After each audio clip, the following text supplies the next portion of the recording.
لنگڑی شہزادی۔ شہزادی نگار بانو بہت ہی حسین و جمیل تھی۔ وہ بادشاہ کی واحد اولاد تھی۔ بادشاہ اور ملکہ اس کی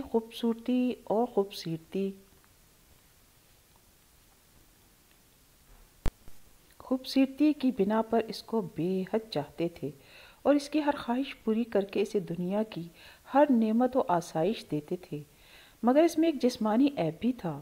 وہ ایک ٹانگ سے لنگڑی تھی جس نے اس کے حسن کو گہنا دیا تھا۔ اس عیب کے سبب اس کا ابھی تک کسی ملک یا ریاست کے کوئی بڑا رشتہ نہ آیا تھا۔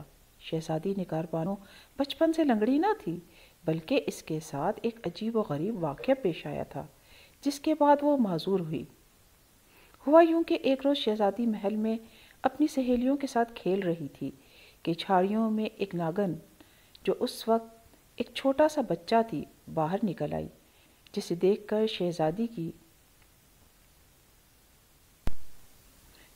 شہزادی کی دوسری سہیلیاں بھاگ گئیں، مگر نڈر نگار بانو نہ بھاگی، بلکہ اس نے آگے بڑھ کر ناگن بچی کو پاؤں کی ایڑی کے نیچے کچل دیا۔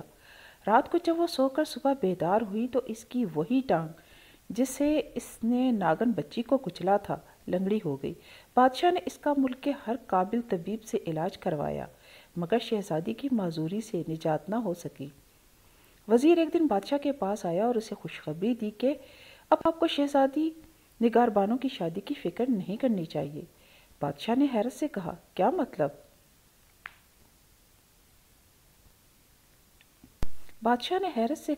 مطلب؟ وزیر نے کہا، حضور میں سچ کہہ رہا ہوں۔ پھر بادشاہ نے کہا، بیٹی کی شادی کی فکر باپ کو نہ ہوگی تو کس کو ہوگی؟ بادشاہ سلامت، یہ میرا مطلب نہیں تھا، بلکہ آپ کے لیے خوشخبری ہے کہ شاہی نجومی نے زائچہ نکال کر بتایا ہے کہ جلد ہی شادی ہو جائے گی۔ بادشاہ کو کچھ اطمینان نصیب ہوا۔ پھر ایک سرکاری اہلکار نے آ کر اطلاع دی کہ بادشاہ سے قریب ملک کا شہزادہ ملنے آیا ہے۔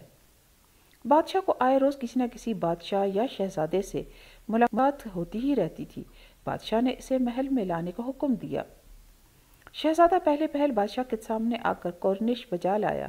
پھر بادشاہ نے اسے بیٹھنے کو کہا اور پوچھا، شہزادے کیسے آنا ہوا؟ شہزادے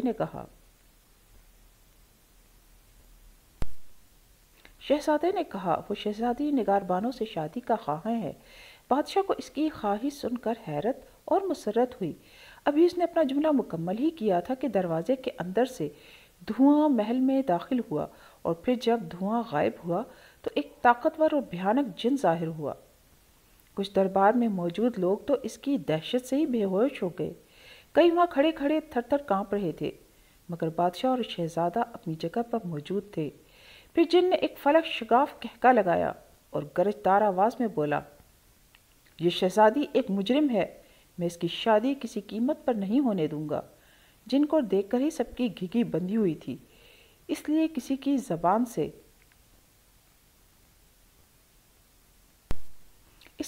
زبان سے کوئی لفظ ادا نہیں ہو پا رہا تھا۔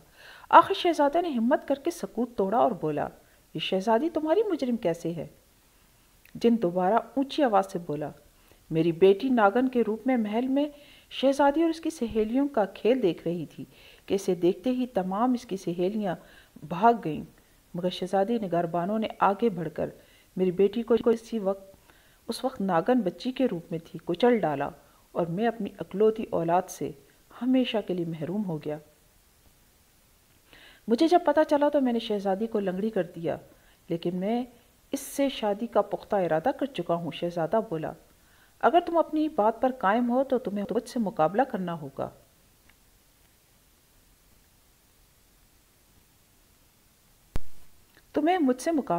ہوگا۔ اگر تم نے مجھے مار دیا تو تم یہ شادی کر سکتے ہو، ورنہ میں یہ شادی نہ ہونے دوں گا۔ جن گرجا۔ شہزادے نے مقابلے کا چیلنج قبول کر لیا۔ ٹھیک ہے، جن بولا۔ پھر دیو ہو کر جن نے اپنی تلوار نکالی جس کی چمک سے آنکھیں خیرہ ہو رہی تھیں۔ اس نے شہزادے پر وار کیا۔ شہزادے نے بڑی پھرتی سے یہ وار اپنی ڈھال پر روک لیا۔ پھر شہزادے نے ایک زوردار وار جن پر کیا، مگر وار خطا گیا۔ پھر دونوں میں زوردار مقابلہ شروع ہو گیا۔ ہر طرف تلواروں کی ٹکرانے کی آوازیں گونجنے لگیں۔ جن ایک ماہر تلوار باز خود کو ثابت کر رہا تھا اور ایسے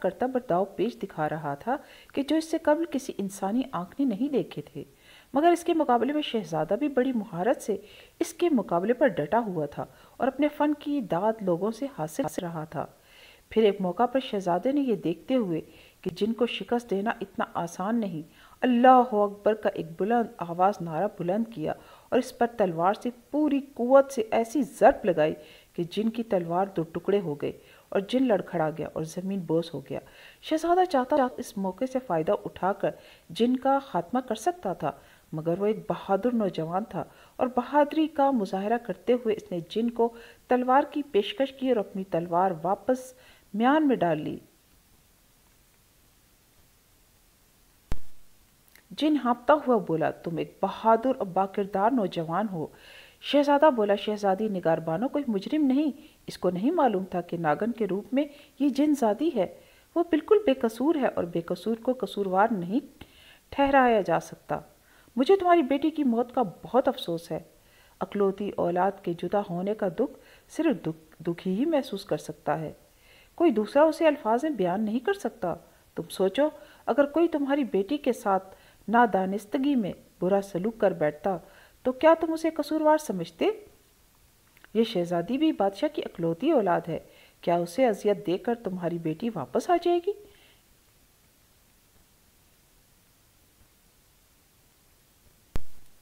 شہزادے نے دیکھا جن کی آنکھوں سے آنسو ٹپک رہے ہیں۔ اس نے بھرائی ہوئی آواز میں کہا، واقعی اس نے یعنی شہزادی نے نادانستگی میں میری بیٹی کو مارا ہے، وہ بے قصور ہے، میں اپنی بیٹی کا وہ قتل معاف کرتا ہوں، تم شہزادی سے شادی کر سکتے ہو، میں اب ہمیشہ کے لیے یہاں سے جا رہا ہوں۔ یہ کہہ کر وہ دوبارہ دھواں میں تبدیل ہوا اور محل کے دروازے سے باہر نکل گیا۔ شہزادے کی شادی شہزادی نگاربانو سے ہو گئی اور اس کے بعد وہ جن کبھی نہیں آیا۔ شہزادی بھی دوبارہ سے تندرست ہو گئی کیونکہ جن نے اپنے عمل کو واپس لے لیا تھا۔